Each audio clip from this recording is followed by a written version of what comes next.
नमस्कार, कंज्यूमर अड्डा में आपका स्वागत है। आपके साथ मैं हूं विपिन भट्ट और आज हम आपको एक बार फिर से कर रहे हैं कोरोना पर अलर्ट। देखिए, दो चीजें हैं। पहली तो ये कि हाँ, ये बात सही कि देश में तेजी के साथ कोरोना के जो पॉजिटिव पेशेंट्स हैं उनका नंबर बढ़ा है और जस्ट एक वीक के अंदर ये नंबर डबल हो गया है और जनवरी 2022 की जो रफ्तार थी, जो तेजी थी, उस तरफ पहुंच गया है। लेकिन दूसरी तरफ ये भी है, स्वास्थ्य मंत्रालय के सूत्रों से ही खबर है, स्वास्थ्य मंत्री के सूत्रों से खबर है, ऑफ कैम बातचीत की उन्होंने और बताया कि नया वेरिएंट भी है लेकिन घबराने की कोई बात नहीं है, इतना ज़्यादा विरुलेंट नहीं है, ज़्यादा स्प्रेड नहीं है, कोई बहुत ज़्यादा हॉस्पिटलाइजेशन का रेट नहीं है, कोई दिक्कत नहीं हो रही है। लेकिन हाँ, सतर्क तो रहना होगा क्योंकि नंबर बहुत तेज़ी के साथ बढ़ रहा है और जब जब ऐसा होता है तो जो स्वस्थ है वो तो ठीक, लेकिन जिनको कुछ भी तकलीफ है, जिनको कोई लाइफस्टाइल डिजीज से लेकर कोई बड़ी बीमारी है, वो सब खतरे में आ जाते हैं। और देखिए, इन सब बातों के ऊपर एक बात तो है कि कोरोना आज भी हमारी समझ के काफ़ी ऊपर है। आपने और हमने वैक्सीन बना ली है, वैक्सीन ले ली है, लेकिन क्या हमने कोरोना को पूरी तरह समझ लिया और पूरी तरह से उस पर काबू पा लिया है, ये दावे के साथ कहना थोड़ा मुश्किल है। तो जब तक ये बात हो नहीं जाती तब तक सतर्क रहना, जानकारी रखना, अपडेटेड रहना, यही हमारी सबसे बड़ी ताकत है। तो आज भी वही कोशिश, अलर्ट करेंगे आपको, कुछ लेटेस्ट फैक्ट बताएंगे और डॉक्टर्स क्या कह रहे हैं इस बारे में वो भी बताएंगे। जैसा हमने कहा, बात डरने की नहीं है लेकिन सतर्क रहना जरूरी है। हमारे साथ कार्यक्रम में शामिल हो रहे हैं इंद्रप्रस्थ अपोलो हॉस्पिटल के senior consultant doctor Jatin Ahuja, ली नेस्ट हॉस्पिटल के senior consultant doctor Mukesh Gupta और द हेल्दी इंडिया प्रोजेक्ट की एडिटर नीलम सिंह। आप सभी का बहुत बहुत स्वागत है।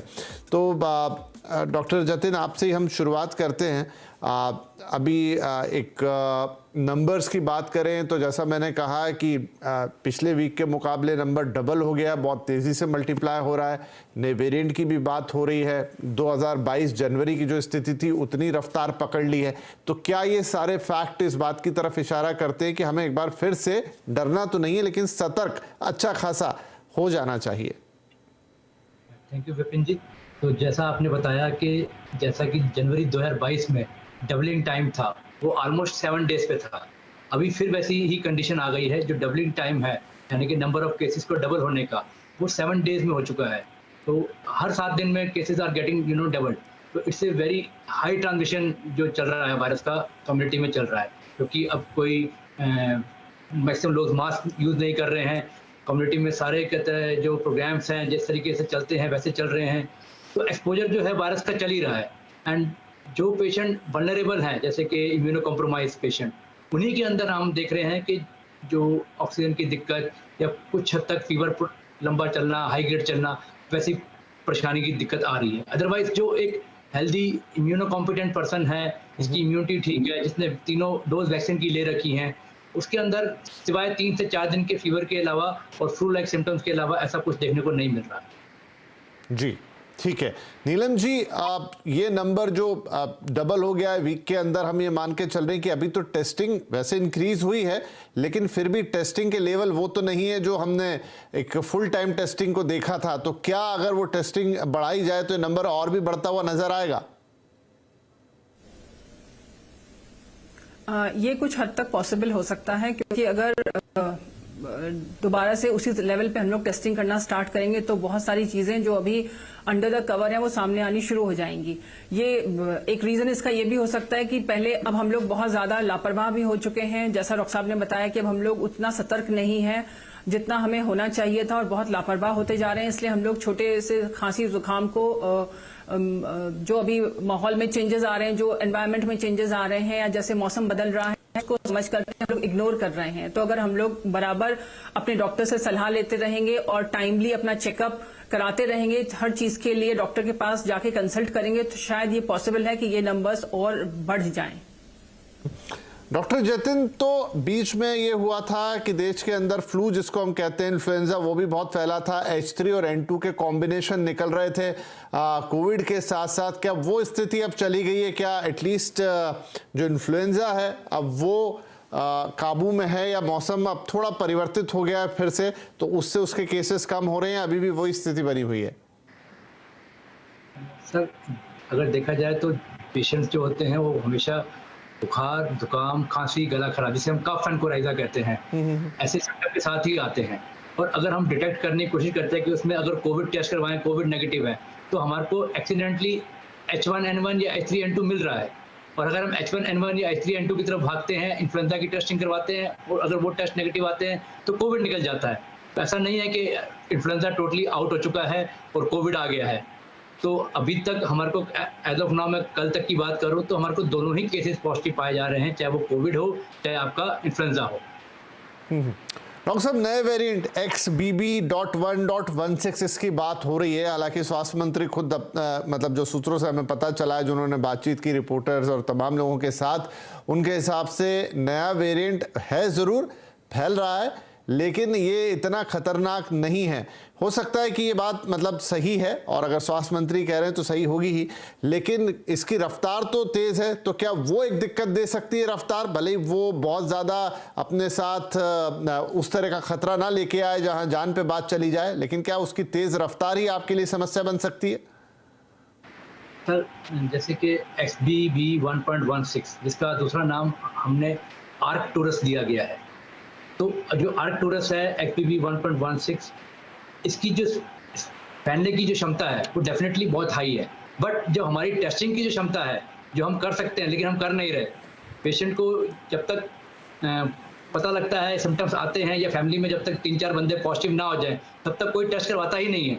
इनफैक्ट जो पेशेंट अस्पतालों में भी हैं, आते किसी और तकलीफ से हैं, पता लगता है कि कहते जो पेट में दर्द हो रहा था, लूज मोशन हो रहे थे, जुकाम खांसी था शुरुआत में, वो कोविड निकला है।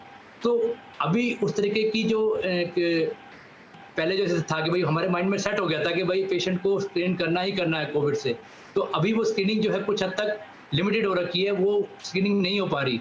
तो जो पेशेंट भी सस्पिशन हो, एक हाई सस्पिशन, तो उन सबको स्क्रीन करना चाहिए, आइसोलेट करना चाहिए घर पे, और अगर जरूरत पड़े, अगर वो मॉडरेट टू सीवियर कैटेगरी में आते हैं, तभी उनको अस्पतालों में एडमिशन होने की जरूरत पड़ती है। अदरवाइज ऐसे पेशेंट जो माइल्ड टू मॉडरेट डिजीज के हैं, उनको घर पे भी इलाज किया जा सकता है।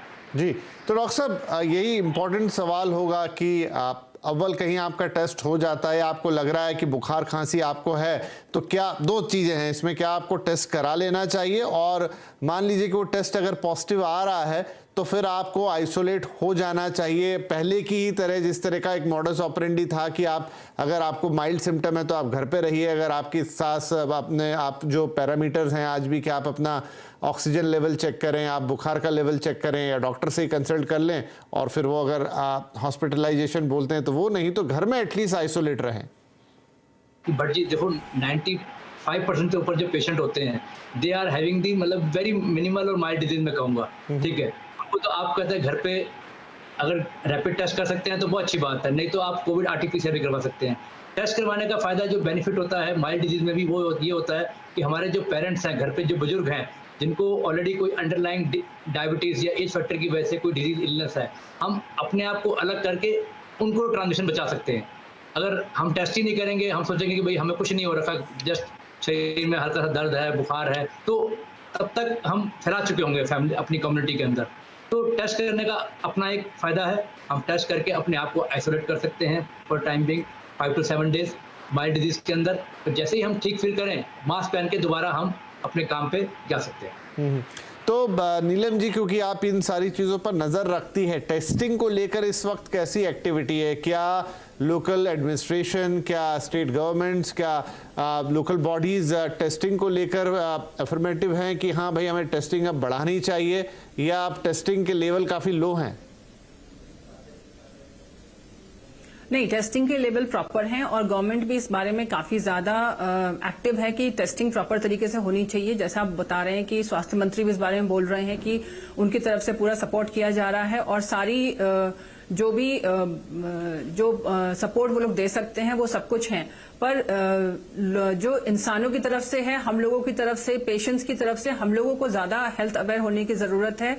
हम लोगों को अपने बारे में, जैसे डॉक्टर साहब ने भी बताया कि अगर आपको जरा सी भी खांसी जुकाम या कोई भी सिम्टम है तो इमीडिएटली जाइए, क्योंकि अगर आप इन सब चीजों को इग्नोर कर रहे हैं और टेस्टिंग नहीं करा रहे हैं तो इसका मतलब कि आप इसको स्प्रेड होने में, इसको और ज्यादा फैलाने में हेल्प कर रहे हैं, जिसकी वजह से आपके घर में आपके आसपास रहने वाले दोस्त, पेरेंट्स, कलीग्स, उन सब के लिए ये एक प्रॉब्लम हो सकती है। क्योंकि अगर आप मास्क भी नहीं लगा रहे हैं, आप बिल्कुल लापरवाह हो चुके हैं, आप सोच रहे हैं कि अब कोरोना दोबारा से वापस नहीं आएगा, तो जो 2022 जनवरी और 2021 में जो सिचुएशन थी, जितना प्रिकॉशंस हम लोग लिया करते थे, उतने प्रिकॉशंस हम लोगों को एक कंटिन्यू करते रहने चाहिए। वो प्रिकॉशन गवर्नमेंट भी हमेशा ये बोल रही होती है कि अपनी दूरी बनाए रखें, बराबर हाथ साफ करें और मास्क का इस्तेमाल करें, लेकिन हम लोग ही उसको ज्यादा अच्छे से उन पर सावधानी नहीं बरत पाते हैं, जिसकी वजह से ये सारी प्रॉब्लम्स आती जाती हैं।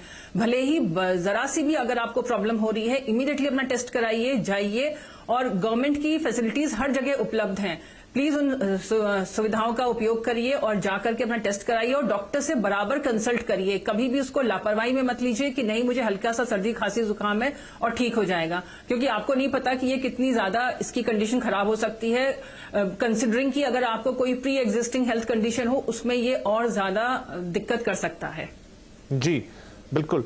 तो डॉक्टर साहब, एक सवाल मेरे मन में ये आता है कि जिस वक्त हम कोरोना से बिल्कुल दो चार कर रहे थे, तब तो हमारा जो पूरा मेडिकल इंफ्रास्ट्रक्चर है वो एक तरीके से काफ़ी ज़्यादा अटेंटिव था, ऑन द फीट्स था। हम लोगों ने उसमें बहुत सारी चीज़ें बढ़ाई भी थी, ऑक्सीजन कम पड़ी तो देश में धड़ाधड़ ऑक्सीजन के प्लांट लगे, लेकिन एक लल आ गया उसके बाद से। अब करीब 1-1.25 साल से चीज़ें स्थायी हैं। आज अगर केसेस बढ़ते हैं तो क्या हम उसी तरीके से तैयार हैं, या फिर जो जिसे कहते हैं कि थोड़ी सी ढील हो गई है तो वापस से शायद आपको कमर कसने में थोड़ा वक्त लग जाएगा? नहीं, देखिए सर, पहले जो हम बताना चाहूँगा, ढील तो डेफिनेटली आई है, बट पहली बारी भी जब कोविड आया था, हम 2020-21 की बात करें, उस टाइम हमारी प्रिपरेशन बिल्कुल भी नहीं थी। तभी लॉकडाउन लगा, तभी कहता आपकी कई सारी चीज़ें हुई, तो भाई वैक्सीनेशन भी नहीं हुई थी, तो हम उस टाइम बिल्कुल भी प्रिपेयर नहीं थे। आज वो स्थिति नहीं है सर।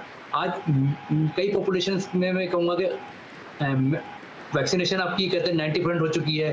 कई पॉपुलेशन में आपका कोविड से एक्सपोजर हो चुका है, तो ये सारी चीज़ें आपकी हो चुकी हैं। एंड अगर हम बात करें अपनी वैसे प्रिपरेशन की, ऑक्सीजन प्लांट्स की या ऑक्सीजन सप्लाई की, आपके पीपीई किट्स की, तो ये सारे आज की डेट में टोटली तैयार हैं, ठीक है।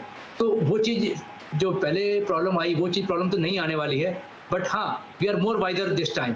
बट अगर हम टेस्ट करेंगे, अपने आप को आइसोलेट करेंगे और मास्क का प्रयोग करेंगे, आई थिंक ये सिंपल फ्लू की तरह आया है और फ्लू की तरह ही चला जाएगा।